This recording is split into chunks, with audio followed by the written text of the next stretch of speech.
The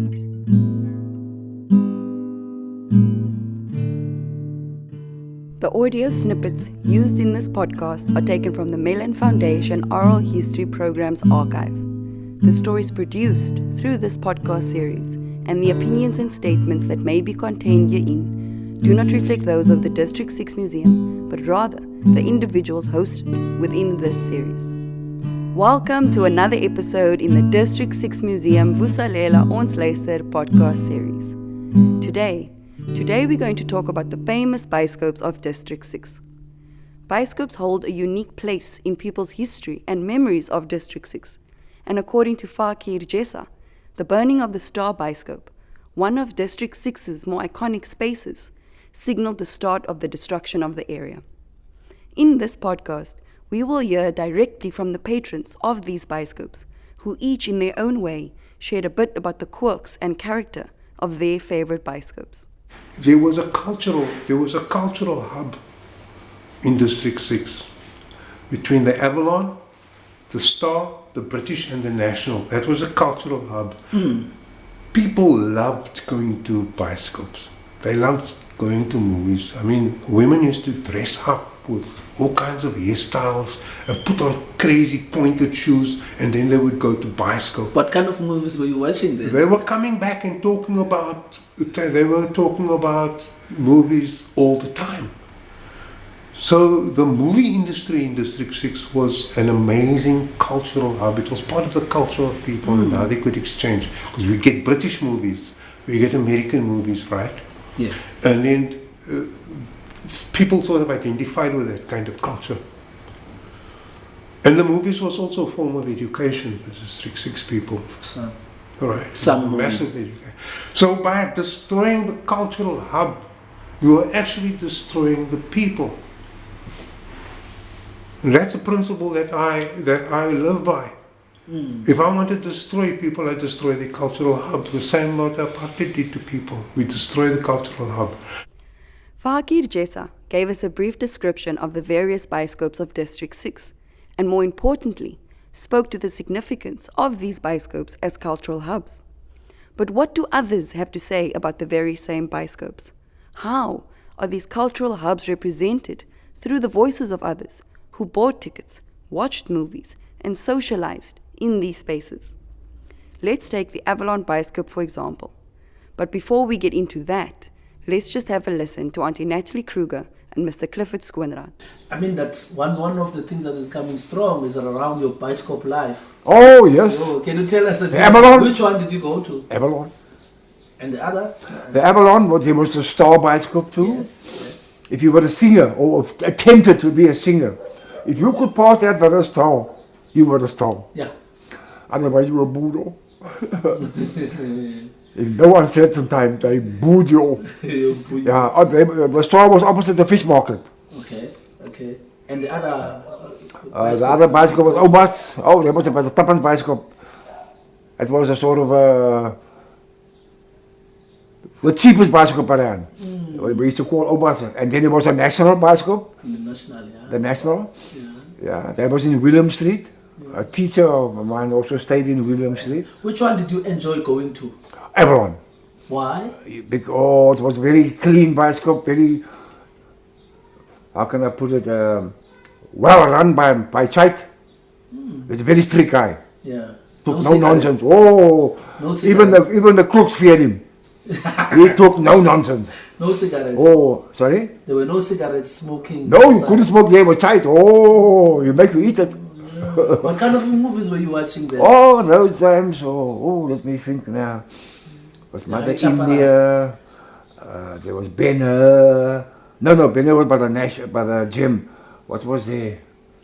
Oh, hey man, memories. Yeah, so each bioscope had a particular set of movies. Yes, you see, there was MGM, and there was different movie houses supplied different bioscopes. But the Avalon Theatre, and there was another one. They were three together. So the film was passed to the three of them.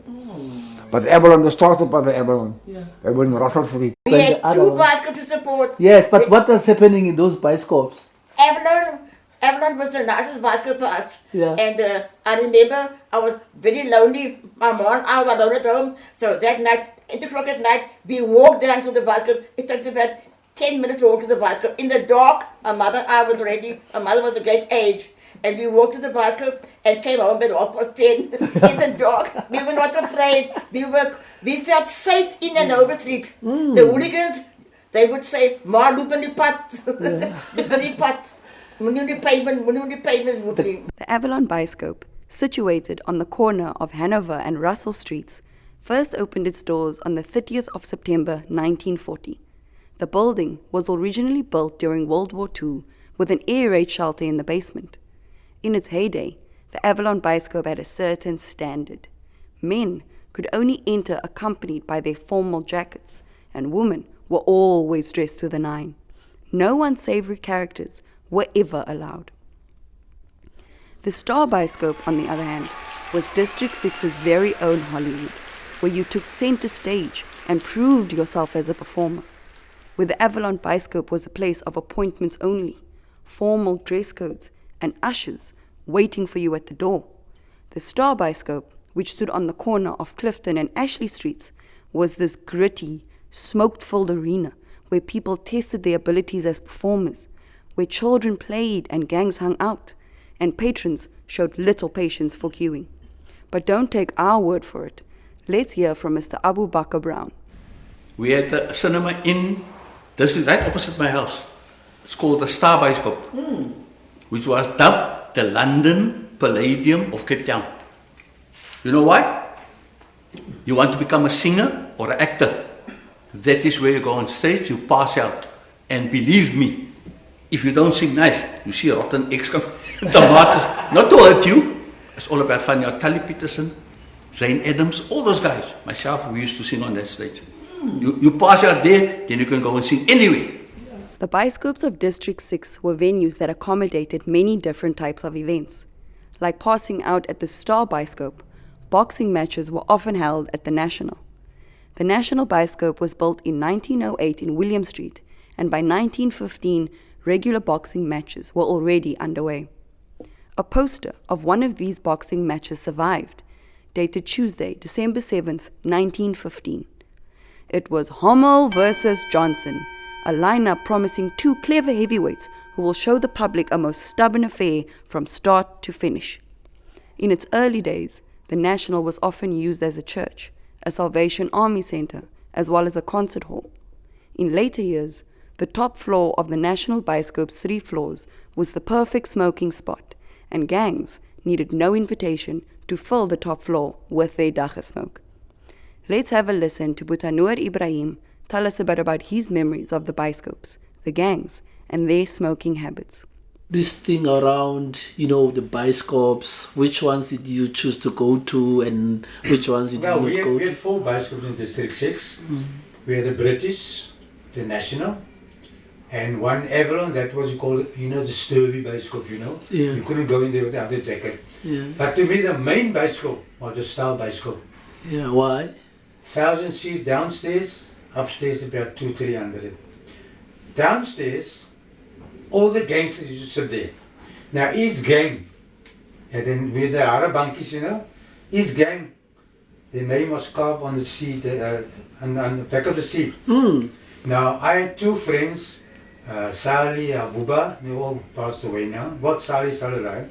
We used to go to the bioscope also, and we used to sit with the gangsters. My name was So which ones did you go to? Which gangster did you choose? The Star Bioscope. No, I'm saying which gangster did you sit onto? All the gangsters. Okay. The Star of 70, the Bun Boys, the Lawbreakers, the Jessas, the Killers, the there's so many about the Hungry Heels. But Hungry they had a Heels. special seat. So you can't sit on any seat, eh? Oh, there's trouble. But we used to our name also on the seat because my friend Sally, he was a tough guy, he wasn't afraid of gangsters, And that's a place also if you want to become a singer. You have to pass out to the Star Bioscope. If you sing like junk, in other words, they throw tomatoes and everything. But if they stand up and do this, then you know, you made it. We had our own Hollywood in District 6. You don't have to go to America. Yeah, to We had get our that. Hollywood. Remember Terry Peterson, Jane Adam, And all those singers, they passed out of the Star Bioscope. Eh? Sure. So that was also fun Bioscope. And what was also nice, of course, we had all the dagga smugglers there, you know? Okay. Because the gangs used to smoke the dagga in peace. Because police never came in there, police was afraid to come in there. Now, as you get your ticket, and your ticket, your admission ticket, right there, the dagga smugglers stand right next to the manager and sell his dagga. And at least it was only dagga then. Yeah. So that was a business also. And that bioscope was full every single night.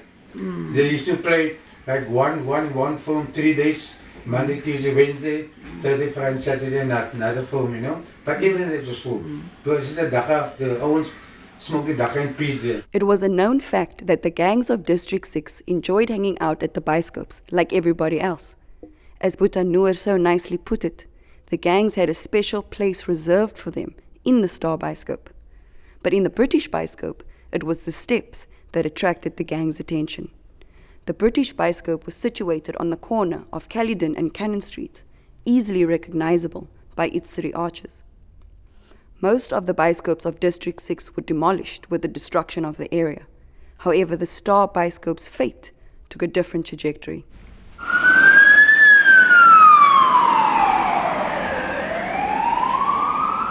According to the Cape Argus, dated June 24, 1969, about 30 firemen, some of them using breathing apparatus, battled to extinguish a blaze that swept through the Star Cinema in District 6 earlier today. The interior of the building was destroyed, causing damage estimated at thousands of rands. A spokesperson for the Central Fire Brigade said that the fire was reported at 1:58 a.m. Although the cause of the fire is not known, Mr. Fakier, Jessa and Noor had their own suspicions. Were the bioscopes the first places to be destroyed? Well, no, not the first. It was in between. Yeah. But the Star wasn't. The Star burned down before we actually moved. Yeah. It burned down. Yeah. Do you know what happened? Well, I know, but I can't. That's a secret. I promised myself I won't tell anybody what happened. But the one I can tell you is, the British and the National were owned by the Faber brothers. Okay? So they bought the Bioscope, the Star Bioscope, and some of us weren't happy, you know. So as I said, I'm not going to tell you who. Yeah. It wasn't actually burned down. It was set alight. For me, it started with the burning of the Star Bioscope. I can't talk about movie houses, okay? Because in District 6 we used to talk about Bioscope. Bioscope, yeah. Right. So the Star Bioscope burnt down. And one morning when I was on my way to school, to Trafalgar Junior, I saw from my house you walk down to Volkengezang, your street, and then you pass the Star. I passed the fish market and the Star Bioscope. So the Bioscope was burnt down. I asked some guys what happened. They said to me, no, the Bioscope burnt out. And that was the start of the demise of District 6. Going to the Bioscope was very much a local pastime for the residents of District 6, no matter their age. But regardless of how or why the Bioscopes were demolished, we can just imagine what was lost with the destruction of these cultural hubs that brought people from different walks of life together in a very real way. No matter where we are here. Thank you for listening, and please stay tuned for another episode in the District 6 Museum Vusalela Ons Luister podcast series. The audio snippets used in this podcast are taken from the Mellon Foundation Oral History Programs archive. The stories produced through this podcast series and the opinions and statements that may be contained herein do not reflect those of the District 6 Museum, but rather the individuals hosted within this series.